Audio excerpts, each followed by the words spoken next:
जनाब आज मैं मौजूद हूँ कॉफ़ी वगैरह पाकिस्तान का एक नंबर 1 ब्रांड है जो कॉफ़ी ऑफर्स करता है। उनके रूए जनाब मुझ पंजवानी साहब मेरे साथ मौजूद हैं, तो इनसे कुछ जानेंगे ये कॉफ़ी वगैरह की कहानी है क्या, बेसिकली थोड़ा सा बताएं हमारे व्यूअर्स को। कॉफ़ी वगैरह की कहानी तो बहुत लंबी है, लेकिन मैं कोशिश करता हूँ कि कुछ आपको हाईलाइट्स बताऊँ। कहानी ये है कि एक ड्रीम लेके मैं हांगकांग से पाकिस्तान मूव हुआ।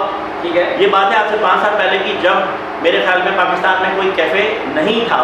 कैफ़े की डेफिनेशन होती है जहाँ पे किचन ना हो, कुकिंग ना हो, जहाँ पे बेवरेजेस हो, स्नैक्स हो, रेडी टू सर्व स्नैक्स हो। तो दुनिया भर में जैसे स्टारबक्स, कोस्टा, टिम हॉर्टन्स, ये बहुत बड़े ब्रांड्स हैं जिनसे मैं इंस्पायर होता था। हांगकांग में पैसिफिक कॉफ़ी से मैं इंस्पायर होता था।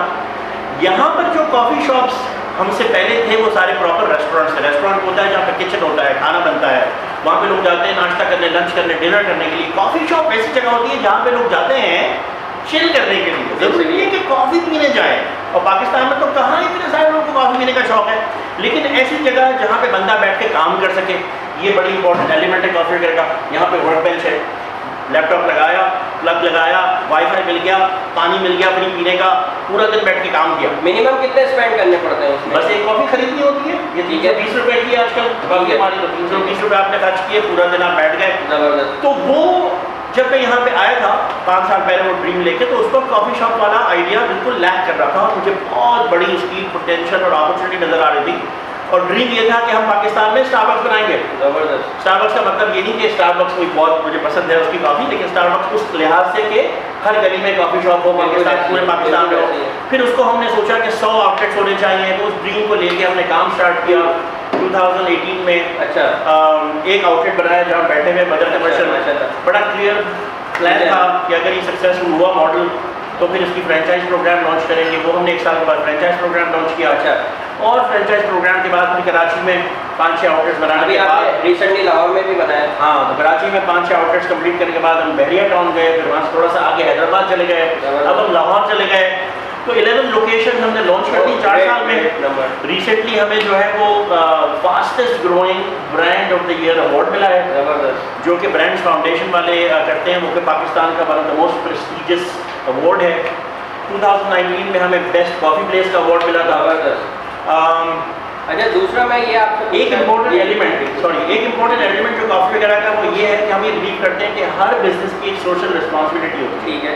सोशल रिस्पॉन्सिबिलिटी मतलब क्या है कि हमारी रिस्पॉन्सिबिलिटी है हमारी कम्युनिटी के ऊपर, हमारी मुल्क के ऊपर और इस पूरे एनवायरनमेंट के ऊपर। ऐसी है वो हर बिजनेस की एक रिस्पॉन्सिबिलिटी होती है, हम उसको बहुत सीरियसली लेते हैं।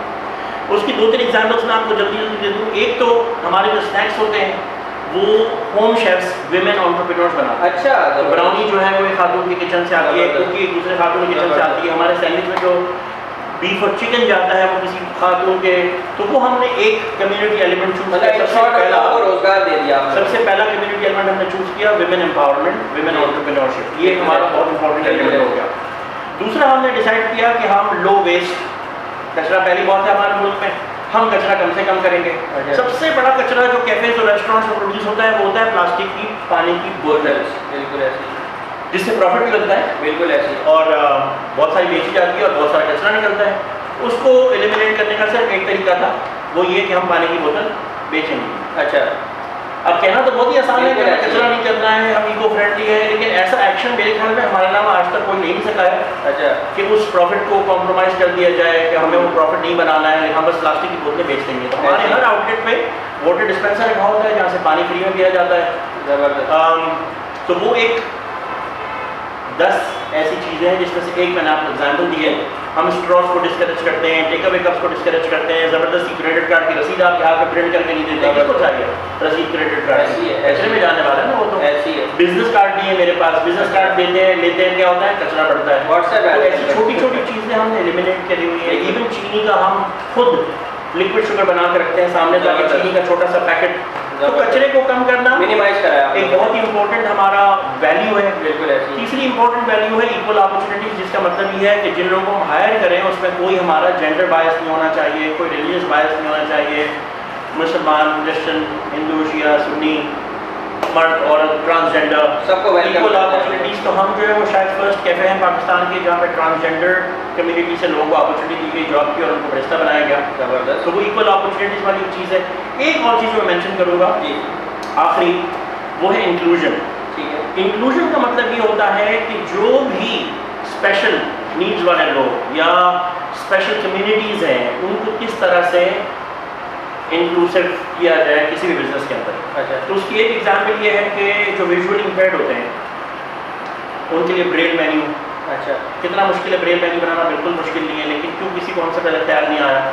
क्योंकि वो फोकस होने की ज़रूरत है ना इंक्लूसिवनेस के ऊपर। तो इंक्लूसिवनेस के ऊपर का फोकस होगा तो बहुत ही आसान सोल्यूशन है कि अगर कोई ब्लाइंड बंदा भी यहाँ पे आ जाएगा तो उसके लिए ब्रेल मेन्यू है, और उस ब्रेल मेन्यू को हमने रिप्लेस करने वाले हैं हमारी ऐप में ऑडियो इनेबल्ड फंक्शन है।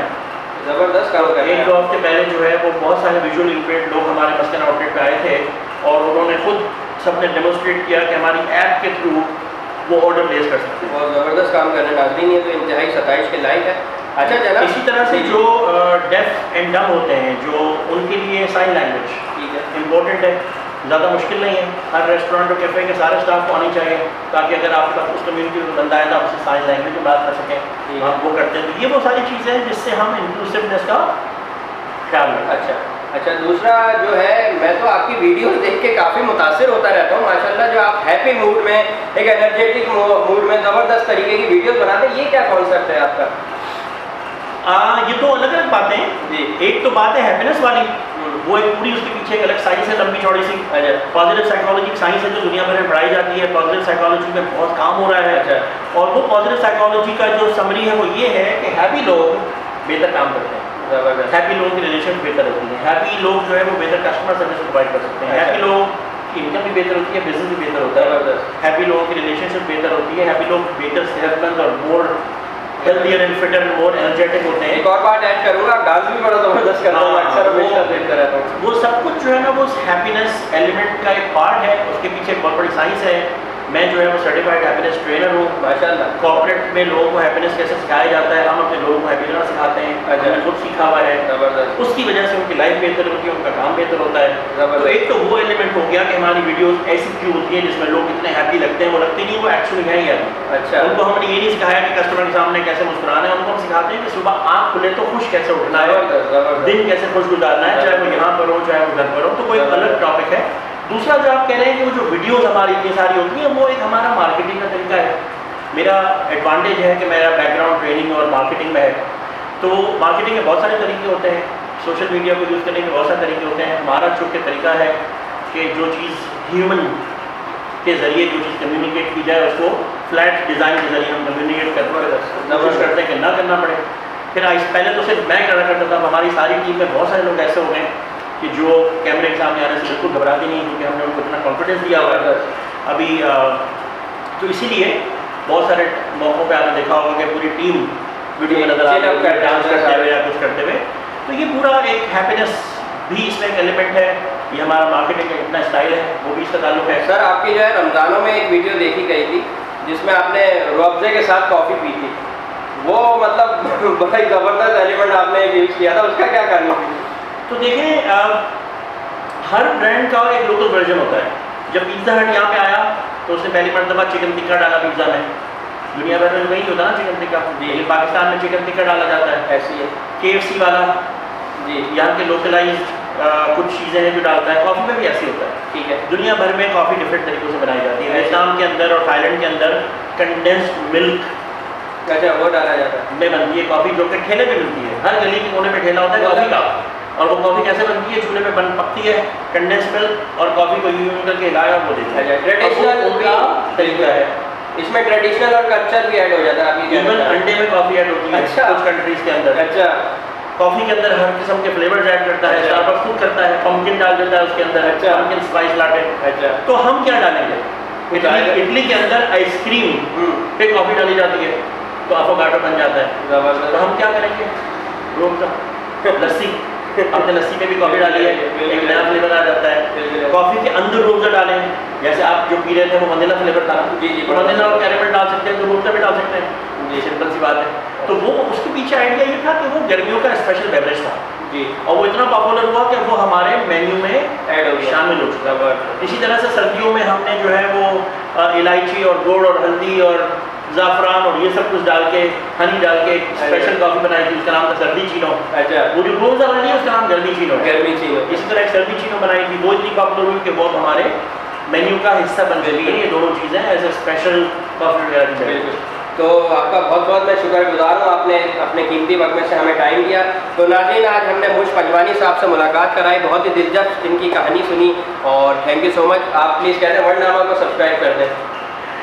अगर आपने कॉफ़ी ट्राई नहीं की है तो पहले तो कॉफ़ी वगैरह की लोकेशन चेक करें। वो कैसे चेक करेंगे? गूगल पे जाके कॉफ़ी वगैरह लिखें और देखें कि आपके आसपास कौन सी लोकेशन है, वहाँ जाएँ, वहाँ पे कॉफ़ी पिए और मुझे वहाँ से मैसेज करें तो मुझे पता चले कि आपको कॉफ़ी पसंद आई।